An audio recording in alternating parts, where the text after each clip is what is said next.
Aksyon ngayon!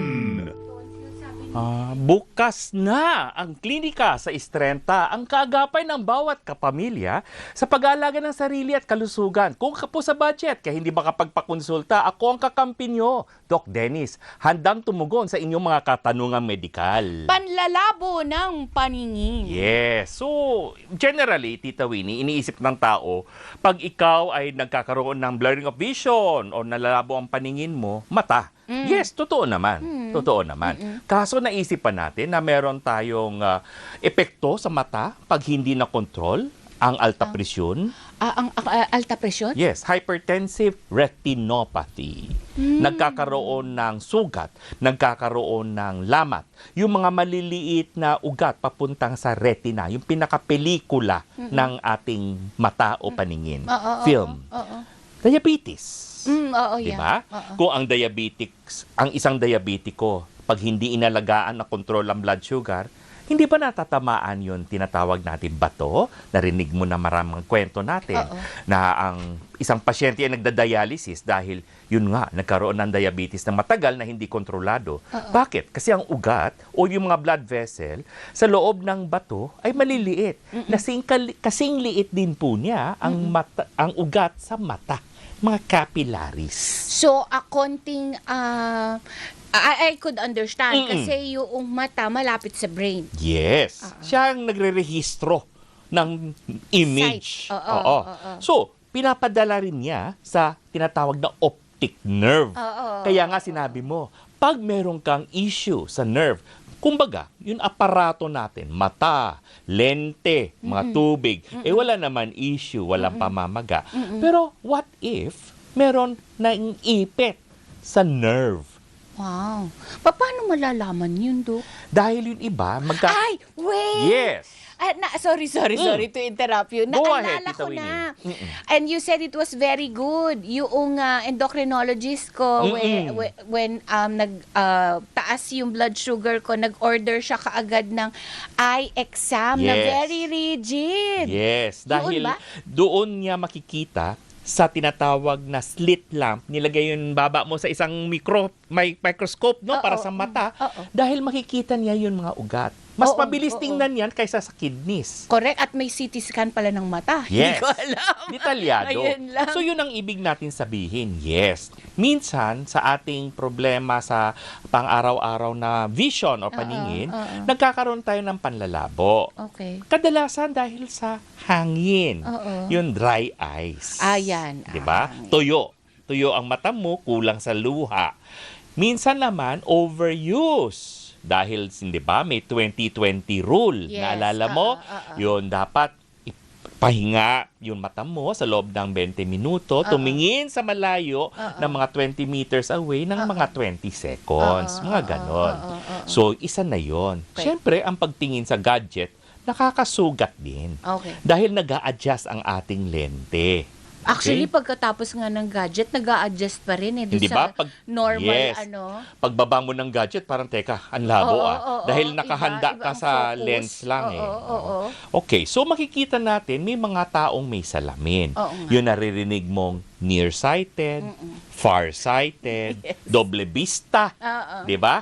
At yun, astigmatism. So ito po ay mga sitwasyon na dahil ang aparato, ang mata, ang may issue. Okay. Pag sinabing nearsighted, Nearsighted, yun imahe. malinaw Yes. ang Mga matagal. malalapit na mga basahin natin ay malinaw pag malapit. Pagka malayo, Wala na. wala na. Pag farsighted, Malinaw yung mga malalayong bagay, yung mga malapit siya pang malabo. okay. Tapos, ano yung astigmatism? Ang astigmatism naman, hindi konkreto o hindi very defined. Para kang may halo, para kang may ulap sa tabi mo ng isang image. Dahil yun image, hindi bumabagsak ng flat sa retina, sa pinakapelikula. Kumbaga, yung iba nakaangat, yung iba nakaumbok, ganyan. Wow, parang kang kumuha ng portrait. So, yes. So, hindi focus. Okay. Kaya hindi sharp hindi sharp. Yun. Okay. Yun ang ibig Ano ba sabihin. yung pang-apat yun eh? Yun isa presbyopia or doble vista. Yun dahil sa edad na yun. Aray ko. No, nagkakaroon ng yung paggamit ng Iba yung pambasa, iba yung normal size. Yes, dahil yung doble vista dati, many years ago, makikita mo talaga sa lente, may isang linya. Sa ilalim parang may magnifying glass. Ay, ngayon sa Ideal Vision, hello, Doc Jess. Hindi ba? Wala. Meron silang continuous, Yes, tawag hindi mo na doon? makikita yun. Linya. Yung linya. Okay.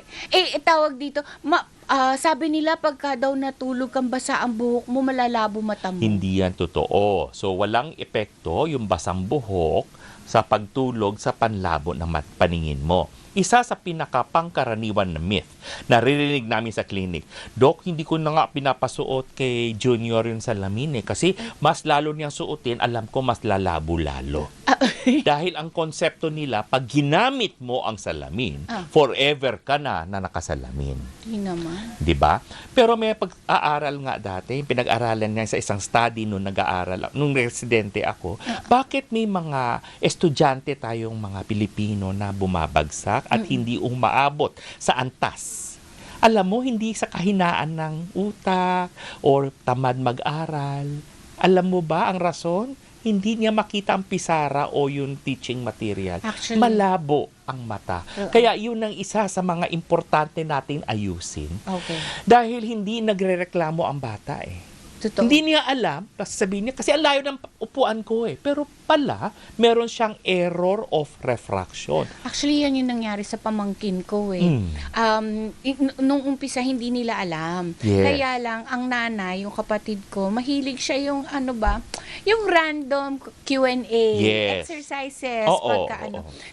Iba yung sinasabi ng bata. Ano yun, anak? Iba yung sinasabi niya. So, they finally went to the doctor, ophthalmologist. Okay. At may grado na yung bagets. Yes. Sa napakabatang edad, I think he was just 5 or 6 years Yes, old. Tita Winnie. Nangyayari pala yun. Tapos, yung bata, nagulat nung he finally got his glasses na ang liwanag. Yung pala, ganun pala dapat ang images. Yeah, nagulat siya na akala niya normal lang yung paningin niya na malabo. Yes, kaya yun ang dapat natin pa-check. Meron tayong tinatawag na annual eye exam. Alam mo yun, nasa Snellen's chart, nasa opisina ng mga optometrists at ophthalmologists. Yun, talagang yun lang kasimple-simple lang yan. Yung Snellen's chart, you stand 20 feet away and start reading. Kahit nga pag mag-apply ka ng driver's license, Yes, diba? oo. Meron Kaya kita mo, yung mga billboard natin, inaral yan based on paningin. Na pag nandyan yan sa ibabaw ng building, itong tao na sa EDSA, basang-basa niya. Basang-basa Yes, yan. kasi yung size ng letter. Ayan, may question si Jess. Ako po ay may onset ng cataract. 74 years old. Maayos pa po ang mata ko sa loob ng bahay, pero pag ako ay nasa labas ng bahay, parang mausok ang Yes. paligid. Kailan ko po dapat ipa-opera na ang aking cataract? Normal po ba po ang aking BP? Pasado po ang aking HbA1c. So, kung meron kang cataract, ibig sabihin, meron na pong panlalabo o nagdenaturize na ang lente mo. Lente ang problema. So, hindi na Bakit siya nangyayari aging, 74 years old. So, cataract, kadalasan, hindi lang, ay para sa mga may edad.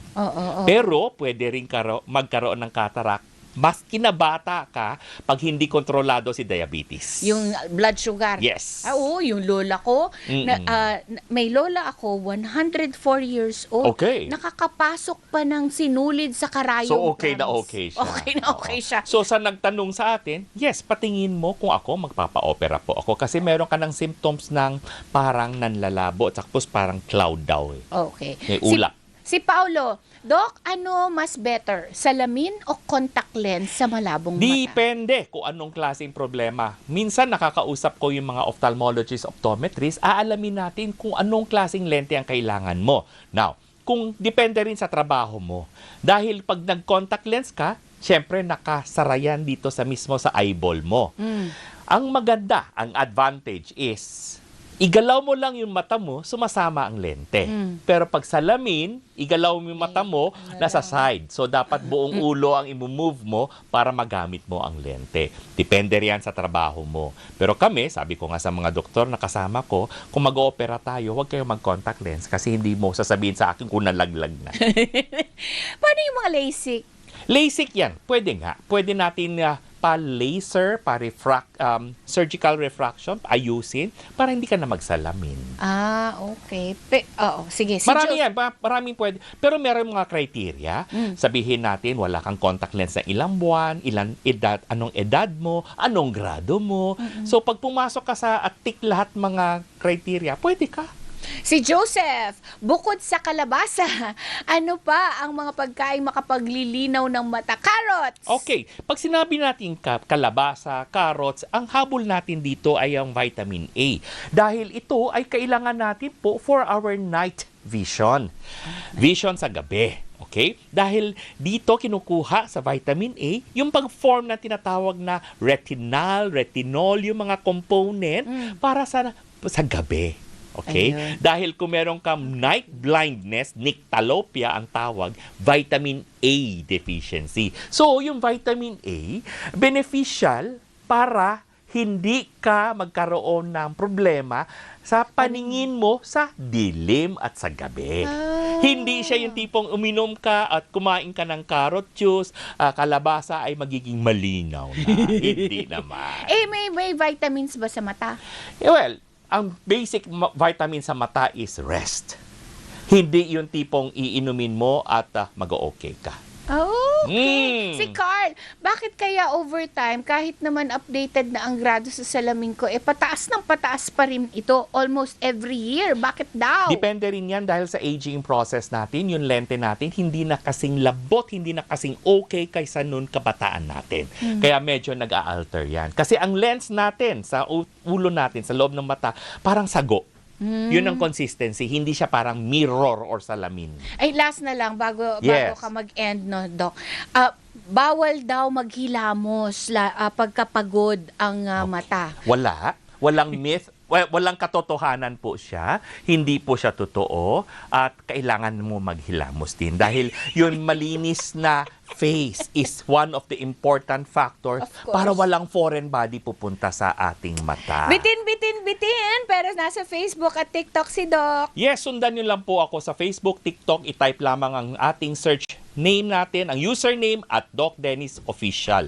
Mga kapamilya, mag-follow, like at share para sa ibang mga payong medikal o anumang makabuluhang huntahan na may kinalaman sa kalusugan.